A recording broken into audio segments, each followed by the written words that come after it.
My name is Celia. I'm a clinical oncologist in Hospital Kuala Lumpur, and this talk is about biochemical recurrence and non-metastatic hormone-sensitive prostate cancer. So prostate cancer is a continuum of different disease states. The two states that we will talk about are localized prostate cancer and biochemical recurrence, both of which are considered non-metastatic hormone-sensitive prostate cancer. So nMHSPC is any prostate cancer with no distant mass that has not developed resistance to ADT, including newly diagnosed localized prostate cancer, cancer ongoing treatment, whether it's radical radiotherapy, prostatectomy or active surveillance, or biochemical recurrence post-treatment. Biochemical recurrence is usually a subset of nMHSPC, defined as a serum PSA elevation in prostate cancers after primary local therapy with no evidence of distant metastasis. So first, biochemical recurrence. Biochemical recurrence refers to PSA-only recurrences after treatment with curative intent, either radical prostatectomy or radical radiotherapy. So post-radical radiotherapy, the definition for BCR varies slightly across trials, with EAU generally adapting a reading of 0.4 nanogram per ml. However, newer evidence suggests that patients with previously undetectable PSA post-RP that have 2 or more readings that are increasing at least 4 weeks apart be considered at risk of biochemical recurrence. The definition for BCR post-radical RT is more well defined by the Phoenix consensus of a PSA increase of more than 2 nanogram per ml higher than nadir.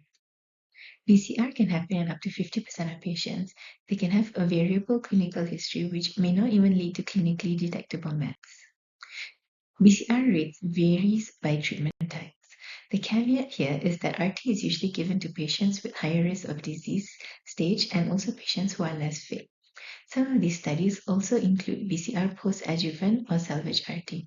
I'll speak more about biochemical recurrence post-RP prostatectomy first, and then a bit about BCR post-RT radiotherapy later. In high-risk patients post-op, the recurrence rate was about 80%. The MSKCC pre-op clinical nomogram predicts a 5-year BCR rate of 85% for high-risk patients. So the aim of treatment is to prevent metastasis while avoiding toxicities from overtreatment. Life expectancy is an important criterion. The time from surgery to death in an untreated biochemical recurrence is about 14 to 16 years. Furthermore, death post-BCR is attributed to other causes in up to 2/3 of patients. Prognostic variables in patients post-radical prostatectomy with biochemical recurrence include PSA doubling time, grade group, PT stage, PN stage, surgical margin status, the interval from radical prostatectomy to biochemical recurrence, and Decipher genomic classifier. PSA kinetics is another important factor to consider. Shorter PSA doubling times lead to worse survival outcomes. The current EAU risk stratification for patients post-RP and RT divided into low and high risk. High risk post-RP is a PSA doubling time of less than a year and an ICEP grade group of 4 to 5. Other factors like time to BCR, T and N stage, margin positivity are not included. In an analysis of about 2,400 patients divided into EAU low and high risk, they were divided into whether they received early salvage RT or not. In the low-risk group, there was no difference in survival for those receiving salvage RT or observation only, whereas for the high-risk group, RT improved the overall survival and cancer-specific survival. The Decipher genomic classifier has been validated as a predictive tool for node-negative patients post-radical prostatectomy for early salvage therapy. In terms of imaging for patients with BCR, there's been much said on the use of conventional, this is next generational imaging. Gallium-68 PSMA has shown sensitivity even at lower levels of PSA less than 0.2. The staging with the gallium PSMA PET is not just linked to PSA level, but also PSA doubling time. So you can see that those with shorter PSA doubling times have higher rates of PET-detected lesions. The study published by Emmett is perhaps the most impactful, and I hope one that everyone can truly appreciate. This slide shows just how predictive gallium PSMA PETs are. Patients with BCR who had a positive PET showed significantly worse metastasis-free survival than those with negative PET scans. In those with a negative PET or fossa-only disease, freedom from progression was double that of those with extra fossa disease. And most importantly, this last graph shows that patients who had a negative PET, half of them were given salvage radiotherapy. For the ones who had a negative PET and did not receive salvage radiotherapy, after 3 years, 66% of them had progressed, compared to those who did receive RT, less than 10% progressed.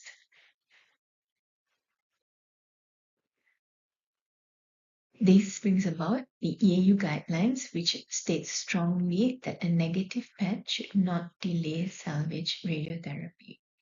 So Professor Philip Comfort, consultant urologist and chair of the EAU prostate cancer guidelines, said it best. If you do not offer early salvage RT when the PET is negative, you are doing your patients an enormous disservice. APCCC experts also agree that early salvage RT is indicated if there's a biochemical recurrence at a PSA of 0.2 with negative PET, even in EAU low-risk patients. So the EAU guideline recommends weekly that PSMA PET-CT be performed if PSA is more than 0.2 and only if results will influence subsequent treatment decisions. And most important to note, a negative PSMA PET-CT should not delay or preclude salvage radiotherapy. So when do we initiate early salvage radiotherapy? The systematic analysis and meta-analysis showed that all-cause mortality was reduced if salvage RT was initiated before PSA was 0.25 nanogram per ml. And these are 4 trials that show that early salvage RT improves outcomes.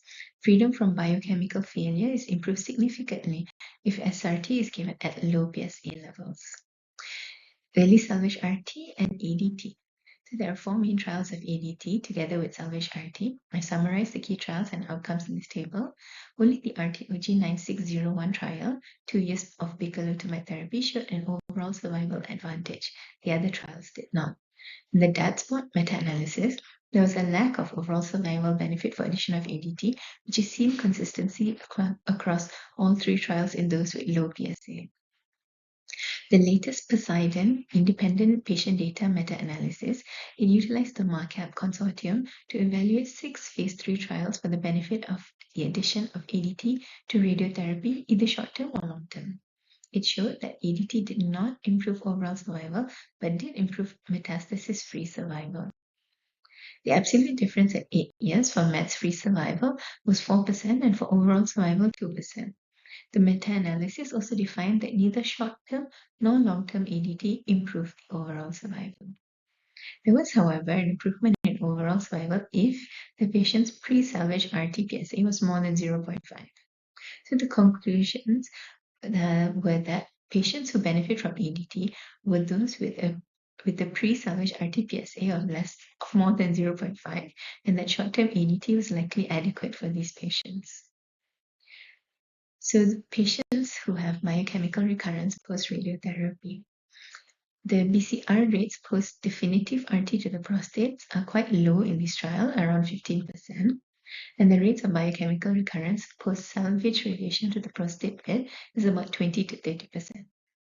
Treatment options are salvage local procedures for local control, or ADT or other hormonal therapy to delay progression or surveillance.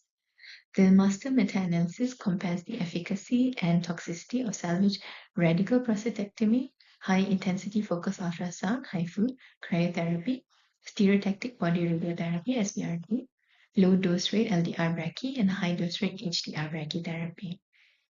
There was no significant difference in effectiveness, but radiation caused less genitourinary toxicity than surgery. So how do we approach oligorecurrent nodal prostate cancer?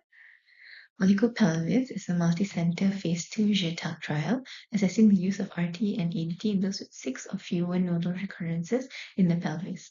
All received radiotherapy and 6 months of ADT with good outcomes, establishing the use of ADT in the setting. The PEACE-5 STORM trial investigates the use of SBRT versus whole pelvis elective nodal RT for oligorecurrent nodal prostate cancer. In addition to a meds-directed therapy of 30 Gray in 3 fractions or nodal therapy of 45 Gray in 25 fractions, prostate bed RT was advised in those with T3 or R1 disease, not mandated. Patients in both arms received ADT for 6 months. There's no significant difference in the acute GI and GU toxicities. The 3-year relapse-free rate is significantly in favor of elective nodal radiation. So APCCC echoes the STORM trial. For a patient with no prior salvage RT and 1 to 3 positive nodes, they would offer RT to the prostate bed plus whole pelvis with or without boost to positive or gross nodes. In fact, even in those patients who have had prior salvage RT to the prostate bed, the majority of experts would choose to offer whole pelvis RT rather than SBRT to the gross nodes alone. The oligopelvis 2 trial's toxicity results were just reported in ASTRO 2026. The patients with oligorecurrent pelvic or para-aortic nodes were given either intermittent ADT alone or together with RT to the elective nodes. The treatment toxicities appeared acceptable despite high doses to the pelvis and para-aortic regions, even in previously irradiated patients. There are a few trials looking at treatment intensification with ERPIs for high or very high risk locally advanced prostate cancer. Currently, there's data available for 3 trials: STEMPI M0, ENZA-RAD for patients after RT, and Proteus for patients post-radiotherapy for patients undergoing a radical prostatectomy. The STEMPIC meta-analysis is for very high-risk patients, and these patients had completed radical radiotherapy of 74 Grays or equivalent. And this trial gave patients ADT for 3 years and abiraterone for 2 years. There was a significant metastasis-free survival and overall survival seen. The ASTRO-ACRO now recommends adjuvant abiraterone for 2 years and ADT for 3 years in patients fulfilling this high risk. Similarly, ENZA-RAD gave adjuvant enzalutamide to high-risk patients post-radiotherapy. In this trial, there was no meds-free survival, progression-free survival, or overall survival benefit. The critique was that the population of this trial was of significantly lower risk than the STEMPI population. But based on pre-specified subgroup analysis, the benefit for N1 patients is positive in the ENZA-RAD trial. The DARIUS, a GTOX study, is underway investigating the role of darolutamide concurrent with radiotherapy. So Proteus is a perioperative trial, apalutamide plus ADT versus ADT alone for 6 months neoadjuvant and 6 months adjuvant. The apalutamide arm improved pathological control rates and meds-free survival, albeit with a lot of criticism about the trial methodology and endpoints. It might be best to await an updated overall survival results before application. These are the 3 trials in the locally advanced setting for high and very high-risk patients. So current guidelines and standard of care suggest only the use of adjuvant abiraterone for 2 years post-radical RT together with 3 years of ADT. Hormonal therapy for non-metastatic hormone-sensitive prostate cancer with biochemical recurrence. EMBARK is a phase 3 randomized trial of enzalutamide or placebo plus leuprolide acetate and enzalutamide monotherapy in high-risk biochemically recurrent prostate cancers. This phase 3 trial enrolled patients with prostate cancer who had high-risk biochemical recurrence with a PSA doubling time of 9 months or less. They had no distant metastasis on conventional imaging, had a PSA of more than 1 post-radical prostatectomy, or more than 2 above nadir post-radiotherapy. The patients were randomized to either enzalutamide alone, enzalutamide plus ADT, or ADT alone. PSA was assessed at 36 weeks, and if patients had PSA of less than 0.2 nanogram per ml, treatment was suspended at week 37 and PSA was monitored, with treatment reinitiated if PSA rose again. If the PSA was more than 0.2 nanogram per ml at that time, treatment was continued. So enzalutamide and ADT significantly improved meds-free survival with a hazard ratio of 0.42. Subgroup analysis showed that meds-free survival benefit almost across all groups regardless of PSA doubling type, the age, race, location, Gleason score, prior therapy, or PSA value at baseline. The 5-year overall survival is also significantly longer in the enzalutamide plus ADT arm compared to ADT alone. Other key secondary outcomes, overall survival, PSA progression, distant mets also favored enzalutamide plus ADT. Enzalutamide monotherapy also significantly prolonged metastasis-free survival compared to ADT alone, with a hazard ratio of 0.63. However, enzalutamide monotherapy did not significantly prolong overall survival, but it did prolong time to distant mets, PSA progression, and symptomatic skeletal events. There were no new safety signals in this trial. The most common adverse events in all arms was lethargy. Other common AEs were hot flashes and gynecomastia.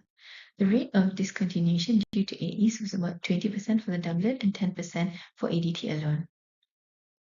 The conclusions reached in this trial were that EMBARK demonstrated clinical benefits of enzalutamide in patients with high-risk BCR after definitive therapy.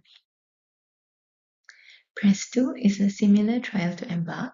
The patients with biochemical recurrence post-prostatectomy with no metastasis, patients who were hormone sensitive and had a PSA doubling time of less than 9 months, and those who had already undergone adjuvant or salvage radiation. They were randomized to receive either ADT alone, ADT plus apalutamide, or ADT plus abiraterone plus apalutamide for a finite duration of 52 weeks. The primary endpoint of PSA progression-free survival was met in both the apalutamide and the abiraterone plus apalutamide arms. There were no new safety signals, with the most common adverse event being hypertension, hot flashes, and fatigue. Darolutamide and lutetium PSMA therapy are also currently being investigated in the non-metastatic hormone-sensitive setting for biochemical recurrence as well. So let me highlight this slide from NCCN version 4, 2026. So treatment for non-metastatic recurrent post-radical prostatectomy is radiotherapy or monitoring, not ARPI.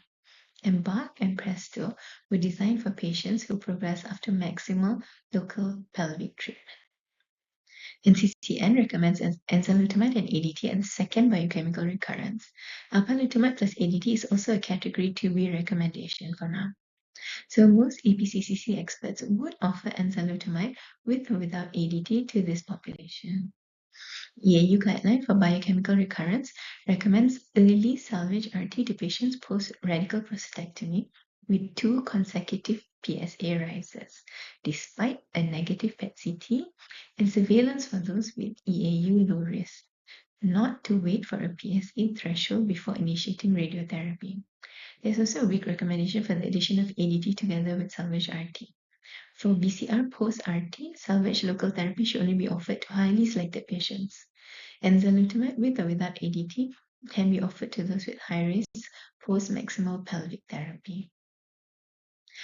That's all. Thank you.